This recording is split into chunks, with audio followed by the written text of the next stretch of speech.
3 months after the lockdown was imposed, the Prime Minister has announced a significant relaxation of the rules in England starting next month.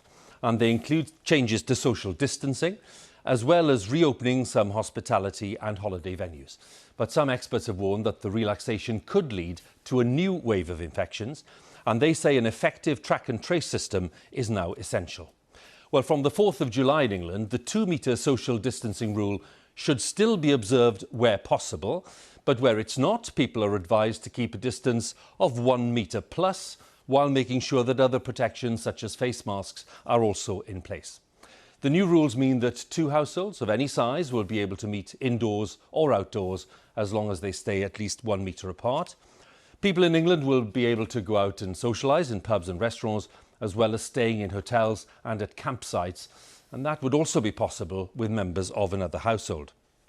Barbers and hairdressers will reopen. Outdoor gyms, playgrounds and theme parks will also be accessible. Other venues reopening in England include cinemas, museums and galleries.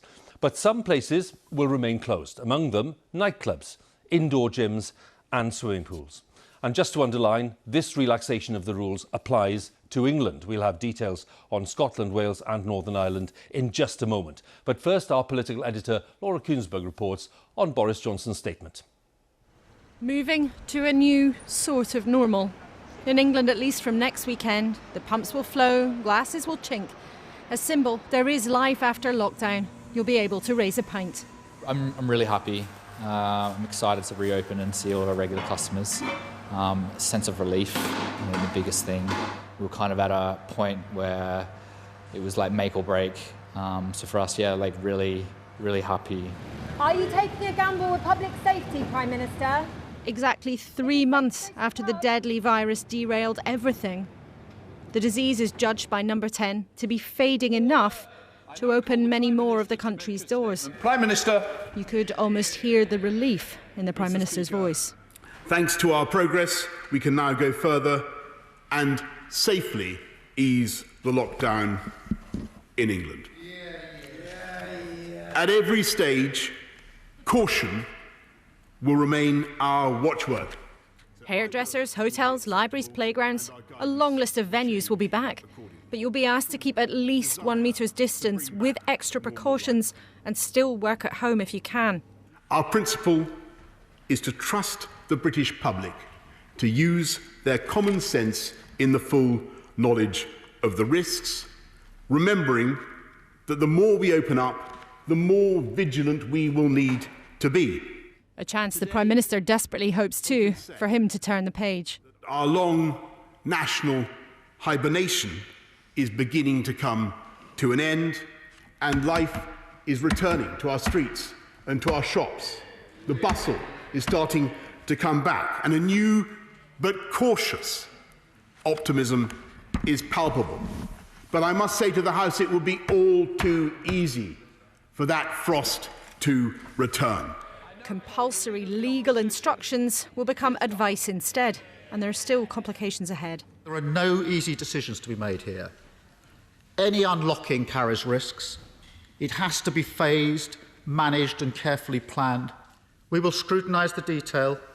We do want more clarity, but we welcome the thrust. But who we can spend time with, as well as where, is changing too. Hayley Min will be able to see her boyfriend anywhere for the first time in 2 months.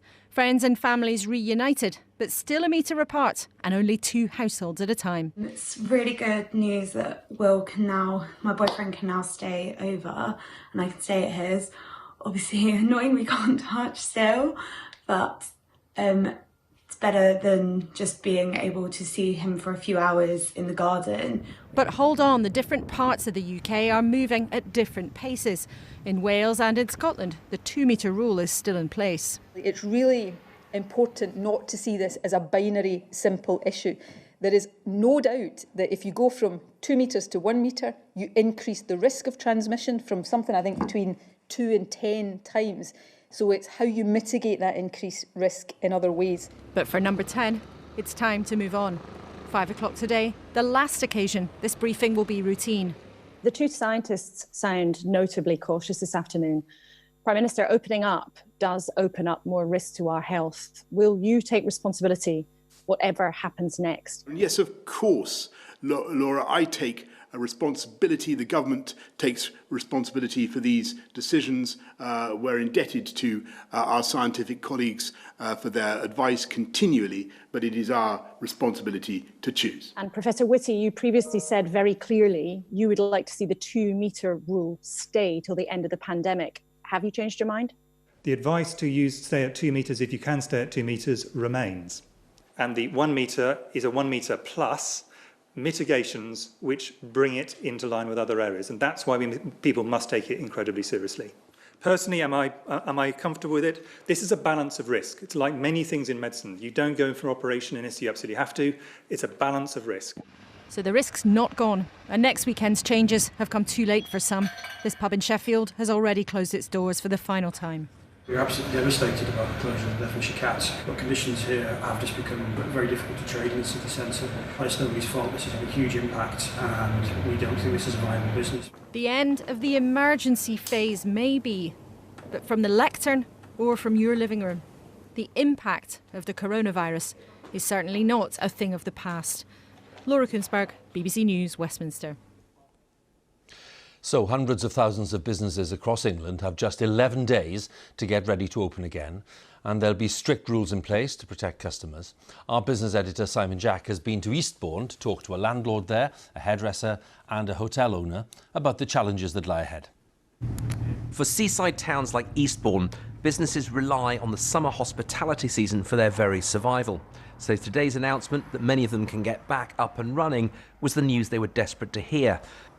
Shoes Symes runs 3 pubs here, and the staff took time off their preparations and alterations to hear the PM reduce the social distancing guidelines from 2 metres. To keep a social distance of 1 metre plus, meaning they should remain 1 metre. Enough to give the business a fighting chance. Oh my goodness, it's absolutely vital to get going again and take little steps. We don't expect to be normal on day one, and it will take some time. But we're used to looking after people, we're used to being cautious, we're used to putting people's health and safety first. I mean, I can picture the scene. It's Friday night, everyone's had a few drinks, caution begins to be thrown to the wind, people start getting a bit closer. Are you going to be able to police that?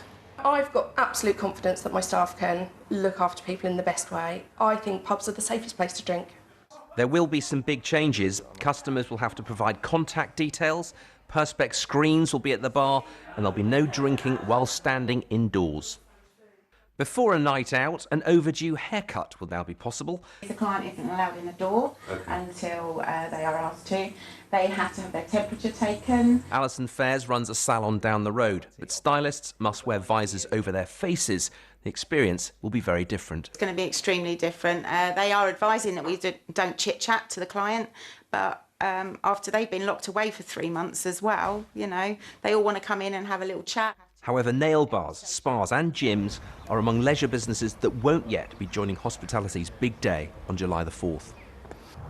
Today is a welcome ray of sunshine from an industry that has been devastated by the coronavirus lockdown, but it is not business as usual. It's a staging post, an important moment in the national psyche, and now the hospitality industry will nervously wait to see whether people return in sufficient numbers to save the summer, the industry and millions of jobs. At the beachfront guest house, Christian Hayter is offering more flexible checkout arrangements, fixed and staggered eating times or food delivery to rooms. He says this announcement has come in the nick of time for Eastbourne and for him. The stakes couldn't be higher. This is our home and it's our business. We've had to take out a loan of over £60,000, which represents about a third of our turnover. So it's incredibly important that we do get the visitors coming back to us and that the season continues as we would expect. And look, bookings for the weekend of July the 4th. Thousands of businesses are still at risk of collapse, but finally there is something to look forward to this summer. Simon Jack, BBC News, Eastbourne. So to underline, people in England should still keep 2 metres apart where possible, but relaxing the distance to 1 metre plus with extra safeguards such as face masks is of course a significant change. Now our science editor David Shuckman looks at the science behind that change and what measures can be taken to reduce the risks of infection. Staying safe from the virus is not just about distance. It also matters how long you spend close to other people. So the question is how to manage that risk. Scientists still don't know how much of the virus you have to receive to become infected, so it's not as if you're automatically in danger at 1 metre and completely safe at 2 metres. The current state of the research cannot provide a definitive answer to that. But the government's advisors are clear that if you are going to get closer, there are several key factors to watch out for. The first is making sure there's good ventilation to dilute the virus. If an infected person coughs, air conditioning could circulate the infection. So even opening windows to bring in fresh air could make a difference. How about a supermarket?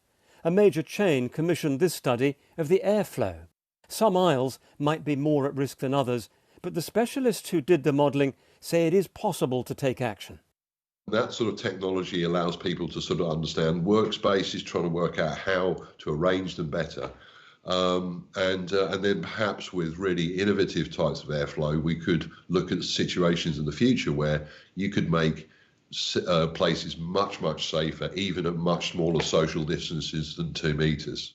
Next, the need for strict hygiene of hands and of surfaces becomes even more important. An infected person can easily contaminate objects that other people then touch. On some surfaces, like plastic and steel, the virus can last for as long as 72 hours. So how do the experts try to stay safe? When I go shopping, I am on the lookout. Are they doing simple things like cleaning the surfaces? Are they cleaning the handles of the shopping trolleys? Are they cleaning on a regular basis? Is there an adequate amount of fresh air being supplied to the environment in which I am in? And then finally, gosh, are people staying a reasonable distance apart? And if people are close together, physical barriers can stop the virus from spreading.